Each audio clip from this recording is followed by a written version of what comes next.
मंदिर एक ऐसा स्थान जहां मन को शांति मिलती है, आत्मा को सुकून मिलता है और जीवन को दिशा मिलती है। रोज मंदिर जाना एक साधारण धार्मिक कार्य नहीं, बल्कि एक आध्यात्मिक यात्रा है।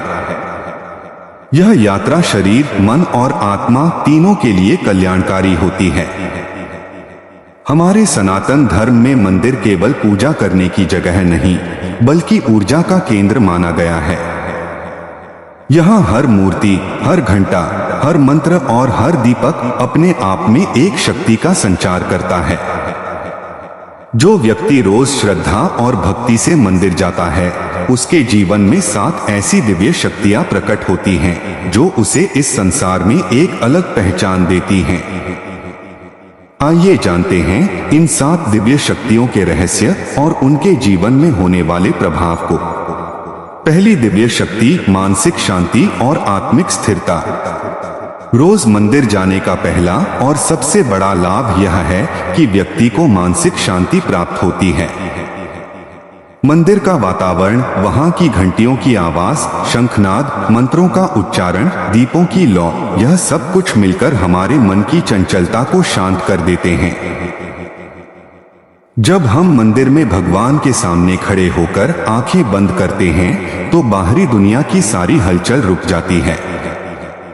हमारे भीतर का द्वंद्व, चिंता, डर, क्रोध सब शांत हो जाते हैं।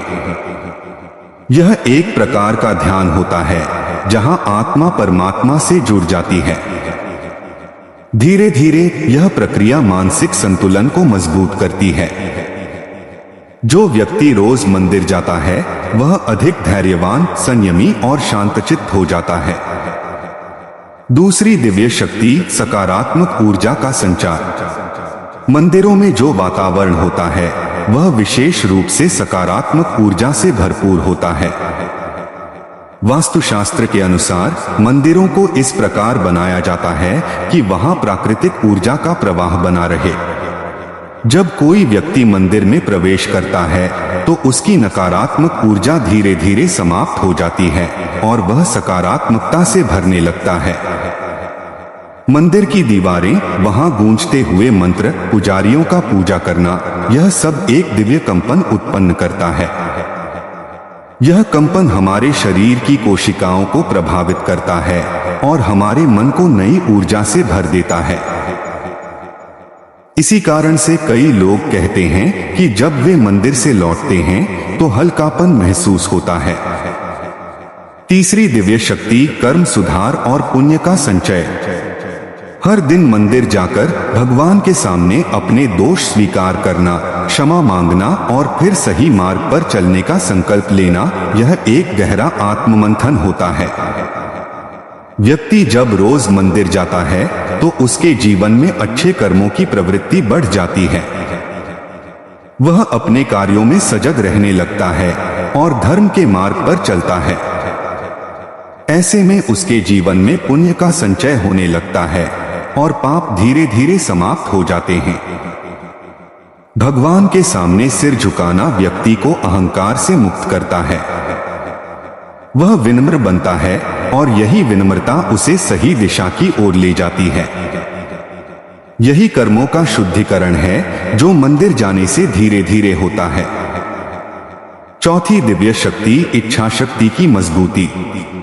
रोज मंदिर जाकर जब व्यक्ति भगवान से प्रार्थना करता है, तो वह अपने भीतर की शक्ति को जागृत करता है। यह प्रार्थना एक प्रकार की सकारात्मक प्रतिज्ञा होती है। जब हम बार बार अपने लक्ष्य के लिए भगवान से प्रार्थना करते हैं, तो हमारी इच्छा शक्ति और संकल्प शक्ति मजबूत होती है। यह वैज्ञानिक रूप से भी सिद्ध हुआ है कि बार बार की गई सकारात्मक सोच मस्तिष्क में एक दृढ़ मार्ग बनाती है। यही कारण है कि मंदिर जाकर की गई प्रार्थनाएं हमारे लक्ष्य की दिशा में हमें प्रेरित करती हैं। जो लोग अपने जीवन में बार बार हार मान लेते हैं, वे जब नियमित रूप से मंदिर जाते हैं, तो उनका आत्मबल बढ़ता है। वे फिर से खड़े होते हैं और जीवन की कठिनाइयों का सामना करने लगते हैं। पांचवी दिव्य शक्ति आत्म साक्षात्कार और ईश्वर का अनुभव। मंदिर केवल ईश्वर को देखने की जगह नहीं, बल्कि उन्हें अनुभव करने का स्थान है। जब कोई व्यक्ति रोज मंदिर जाता है तो धीरे धीरे उसके भीतर एक आत्म साक्षात्कार जागृत होता है। वह समझने लगता है कि भगवान केवल मूर्तियों में नहीं, बल्कि उसके भीतर भी हैं। यह अनुभूति उसके जीवन को बदल देती है। जब आत्मा परमात्मा को पहचानने लगती है, तब व्यक्ति में विवेक, करुणा, क्षमा और प्रेम की भावना प्रबल हो जाती है। वह किसी से द्वेष नहीं रखता, वह हर जीव में ईश्वर को देखने लगता है। यही असली भक्ति है जो मंदिर जाने से विकसित होती है। यह भक्ति व्यक्ति को मोक्ष के मार्ग पर आगे बढ़ाती है। छठी दिव्य शक्ति, परिवार और जीवन में समृद्धि का आना। धार्मिक ग्रंथों में स्पष्ट कहा गया है कि जो व्यक्ति श्रद्धा से मंदिर जाता है, उसके जीवन में देवी देवताओं की कृपा बनी रहती है।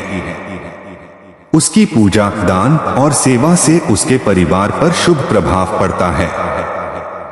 कई बार लोग यह कहते हैं कि मंदिर जाने से क्या मिलेगा, लेकिन जो लोग सच्चे मन से मंदिर जाते हैं, वे जानते हैं कि वहां से खाली हाथ कोई नहीं लौटता। भगवान की कृपा के रूप में उनके घर में सुख, शांति, स्वास्थ्य, सफलता और समृद्धि आती है। मंदिर में दिया गया एक फूल भी अगर भक्ति भाव से अर्पित किया जाए तो उसका फल अनंत गुना होकर वापस मिलता है। मंदिर का भोग, प्रसाद, जल सब एक आशीर्वाद बनकर जीवन में परिवर्तन लाते हैं। सातवीं दिव्य शक्ति, मृत्यु का भय समाप्त होना और मोक्ष की अनुभूति। जो व्यक्ति रोज मंदिर जाता है, वह मृत्यु से नहीं डरता। उसे यह अनुभूति हो जाती है कि यह शरीर नश्वर है, लेकिन आत्मा अमर है। वह जीवन को एक यात्रा की तरह देखता है। वह जान जाता है कि ईश्वर के चरणों में ही शांति है और यह जीवन केवल सेवा और भक्ति के लिए है।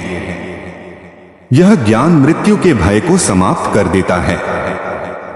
व्यक्ति तब किसी भी परिस्थिति में घबराता नहीं, क्योंकि वह जानता है कि भगवान उसके साथ हैं। यही स्थिति मोक्ष की ओर ले जाती है।